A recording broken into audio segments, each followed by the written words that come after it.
today I want to have a very brief discussion. Me and my friend yesterday we were talking about Robert Jordan and Brandon Sanderson, The Wheel of Time and Mistborn.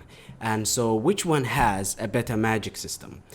And he argued that Brandon Sanderson is famous for his magic systems and that, Brandon Sanderson obviously has better magic systems.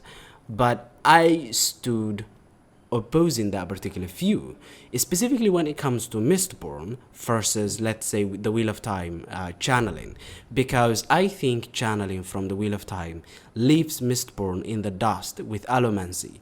It is not even a competition. And so here goes that argument and the way I put it forth.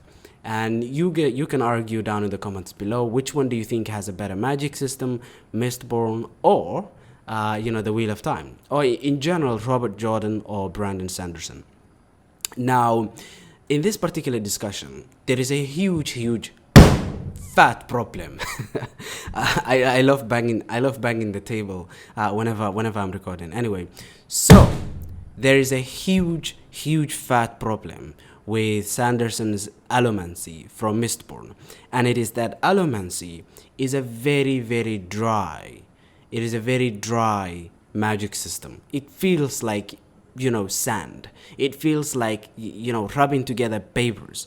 It feels like, grating rocks against each other. It's a very dry, infertile magic system that is so disconnected from the characters, and specifically from the characters emotionally.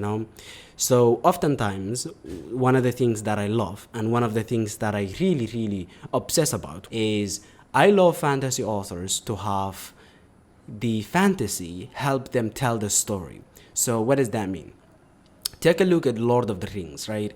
The ring in the Lord of the Rings is a literary device. It's a fantastical element, but that fantastical element itself enables character development. It enables character arcs. It enables the exploration of power and obsession with power and how absolute power corrupts absolutely. And you can see so many people throughout the Lord of the Rings trilogy that are corrupted by the ring. The ring slowly gets to them. Like you have Boromir, Gollum, etc. You have this fundamental reality about the fantasy genre. Papa Tolkien did it, and everyone should do it in my opinion. And it is that the fantastical elements in a story should help to tell the story. And Papa Tolkien didn't just do it in one place, okay? He did it in a lot of places. Like dragons are, metaphors for greed, okay? The list just goes on. He was a master literary artist. Now, when you look at Sanderson and you look at Mistborn, this problem is, or this fundamental reality that I really love about the fantasy genre is ignored completely. Allomancy is not connected to the characters. It affects the characters, it affects the world, it affects the politics. For example, if a Mistborn, like for example the nobility, they don't like to have children with the Scar, the non-nobility, okay, as you can see with Vin. And so they don't do that. So politically it's well integrated into the world, which is actually a good step. It's a very good step that the magic system or the fantastical elements are politically integrated into the world. Sanderson has always excelled with this. You look at the Stormlight Archive, and you can notice with that story how the Stormlight is even integrated into the economy. Stormlight is integrated into the biology, so much so that the Stormlight Archive is one of the only epic, I think it's the only epic fantasy story I've ever read in my life that has speculative zoology, okay? Speculation of life forms that can evolve given a particular, environmental input. So that's very beautiful. So I don't necessarily think that Sanderson is a terrible author, but when you look at Allomancy, there's really not much emotional connection with the characters. But take a look at channeling, for example.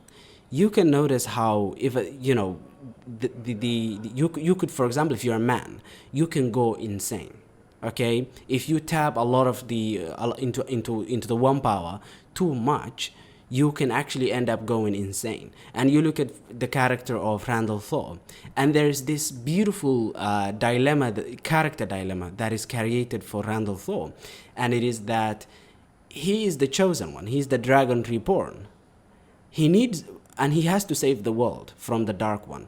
But if he taps into the power that he needs to save the world, which is the magic system of channeling, get, Saidin, what ends up happening is that he actually risks going insane and becoming the villain himself, like Louis Therin. Louis Therin went insane and he killed his family, and we see him in the prologue, searching for his family, but he was the one who killed them.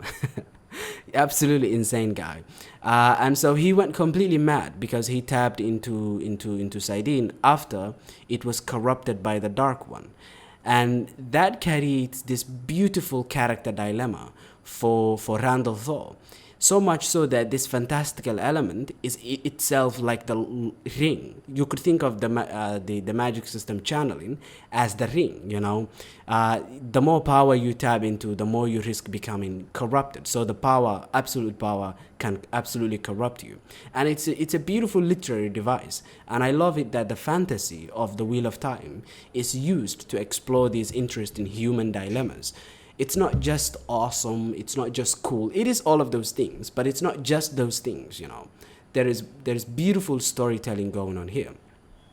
And when you look at Allomancy, I mean, it's cool to be a Mistborn. It's cool to be able to wield all the 8 different, mistings.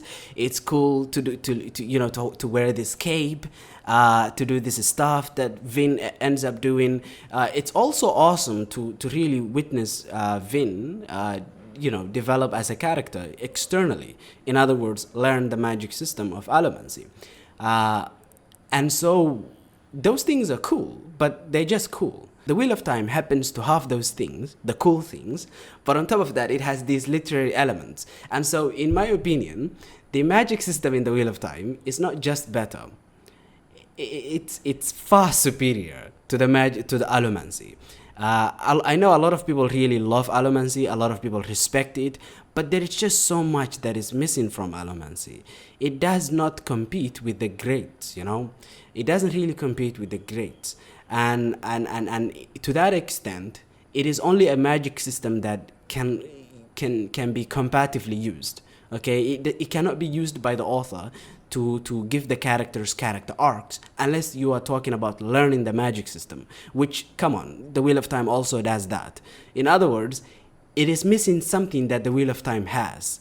So the Wheel of Time, the magic system channeling, happens to have all the things that Allomancy has. In other words, all the cool stuff, all the external development that it enables for the characters. But on top of that, it also has this literary element that just gives it the edge, in my opinion. Sanderson himself fixes this problem in the Stormlight Archive, which is his magnum opus, in my opinion. And if you look at the Stormlight Archive with the Knights Radiant, well, not necessarily the magic system, but the system of the Knights Radiant itself enables character development because they have, ideals. They have immortal words that you have to speak. And that's awesome, right? They have these words and you have to speak them. And it means that the characters have to go on a character arc, essentially, to do this. So this fantastical system that has been set up essentially ends up giving someone like Kaladin repeated, essentially like every book there's this character arc that he goes through, and that's awesome, and that's great for the character of Kaladin. In fact, this is why Kaladin is one of my top, favorite Sanderson characters, because he just has these character arcs that are connected to the ideals, and those are really awesome. So Sanderson himself ends up fixing his problems from his youth in the Stormlight Archive. And so there you go. That's why I think, the Wheel of Time magic system is far superior to the magic system of Allomancy. In fact, I don't really respect Allomancy. I don't know, man. I don't know. There's just a lot of magic systems out there that are not only awesome, that do not only enable external character arcs, but on top of that, they just have these literary aspects that, you know, Allomancy is missing. Okay, so there you go. That is why I think, you know, Robert Jordan's magic system in the Wheel of Time is way better than Sanderson's Allomancy in Mistborn. I hope that you enjoyed this video. Have a nice day. Bye.